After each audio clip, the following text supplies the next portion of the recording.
The UAW has launched a campaign to take over the entire automotive industry in the United States. That is their clear goal. That is not an exaggeration by me.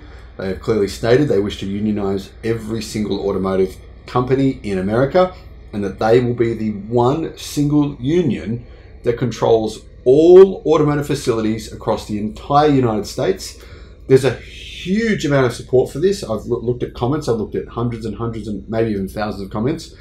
It seems as though, to me, Americans are in favor of the entire automotive industry belonging to the UAW, that they should have all power, that the CEO of the UAW, Shawn Fain, should in fact be the overlord of the entire automotive industry in America. Now, I know this sounds like I'm being a bit outrageous. I'm actually not. Everything I just said is completely factual. Is that ringing any alarm bells for anyone else, or is it just me? My first thought when I realized what was happening in America was this: can American companies be competitive building cars in the US if there is no union in Mexico? Can they compete with Mexican factories? Now, for example, here's my point. Let's say Tesla was to follow through with its plan, which it appears that it is. It's already broken ground in Mexico on a $6 billion factory there. Let's say Tesla was to manufacture electric cars. They're using structural battery packs, batteries from CATL, LFP, megacasting, gigacasting, all those sorts of technologies, and a highly roboticized factory. Maybe they'll even have Tesla bots in a few years to replace humans. Could any single car factory in the world, let alone in the US, compete with that? Now, what I see happening as a result of this unionization of all of America, I actually don't think that's such a problem. But putting this much power in one person's hands, we often say Elon Musk has too much power. But this would be even more power than Elon Musk has. I mean, one person would more or less control the entire automotive industry in the United States. I see that as a very scary proposition. Hello, my friends. Welcome to the channel. I'm Sam Evans. You're watching The Electric Viking.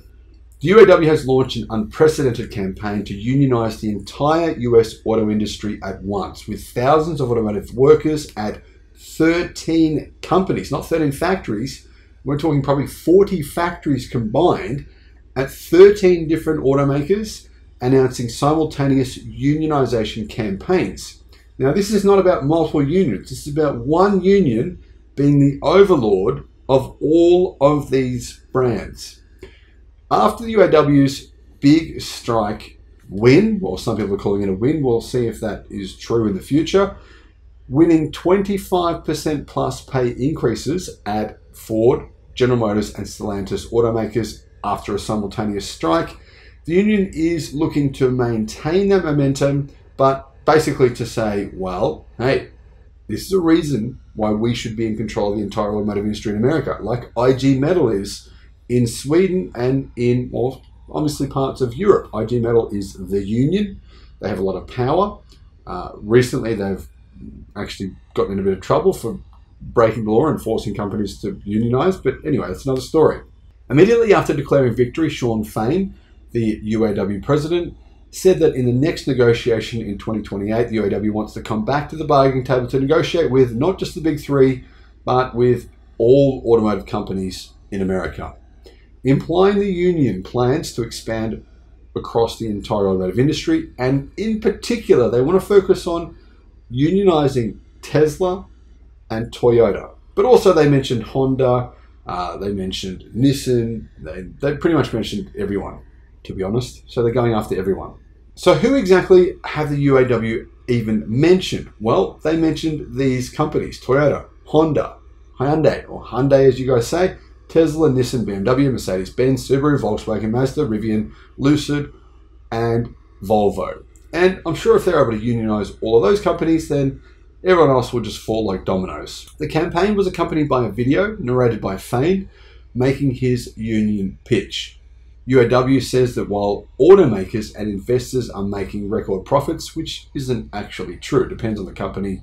I mean, for example, General Motors and Ford, if you'd invested in them 10 years ago, you would have lost 31% and 21% over a 10-year period cumulatively between the two of them. That would have been massive losses. And yeah, I mean, that would put you in a pretty difficult position if you're hoping to retire on those investments. Anyhow, apparently they did make record profits according to Shawn Fain, although they did go bankrupt in 2008 as well. But Shawn didn't mention any of that. The video specifically mentions Tesla and Rivian's recent quarterly results, although Rivian didn't actually make a profit, and states that the Japanese, Korean automakers have combined to make 470 billion in profits, and German automakers have made an additional 460 billion in the last 10 years. Now, these profits that these companies have made, I don't really understand the logic that Shawn is using here, because he's implying that Hyundai and Kia made $470 billion in the US. It's completely false. I mean, that's clearly a very deceptive marketing campaign. Those are the profits they've made worldwide.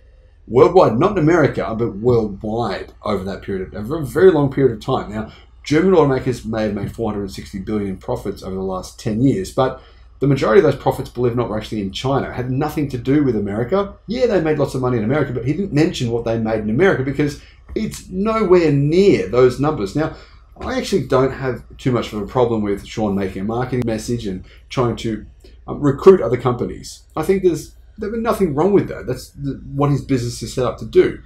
But I do have a problem when he lies. And I think he very clearly knows he's insinuating these companies made these profits in America, and they did not.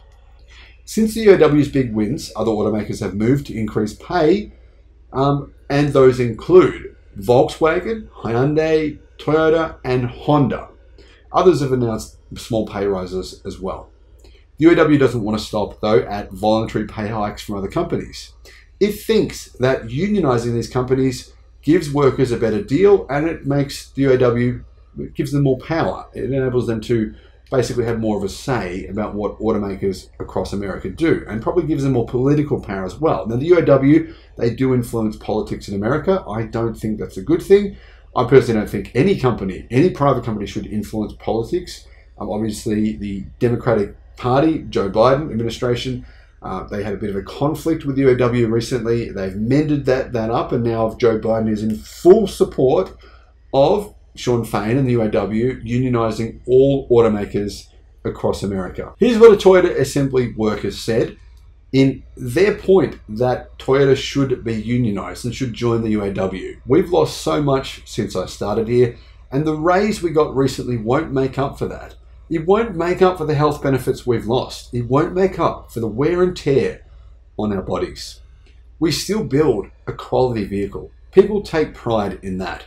But morale is at an all-time low. They can give you a raise today and jack up your health benefits tomorrow. A union contract is the only way to win what's fair. Now, there has been other comments from people that work under the UAW, and they believe the UAW does nothing to help individual workers, and it's real piecemeal. It's kind of like all talk and no real action. Now, I don't know. I don't work at the UAW, but I'm just letting you know there's two sides to the story. There's people who think that automakers should be unionized under the UAW's all-powerful leadership. And there's others who say the UAW is good and they've worked at it, been involved with the UAW. And then there's others who have said the UAW have been a nightmare to deal with. And then there's others who believe that they've actually had problems with the UAW not actually supporting them. So there's all sides to the story here. There's all different experiences. Some are positive, some are negative. What are yours? Do you agree with this concept? You can clearly see that I do not. I think one person, in particular, Shawn Fain, clearly has, he has pretty much all power at the UAW.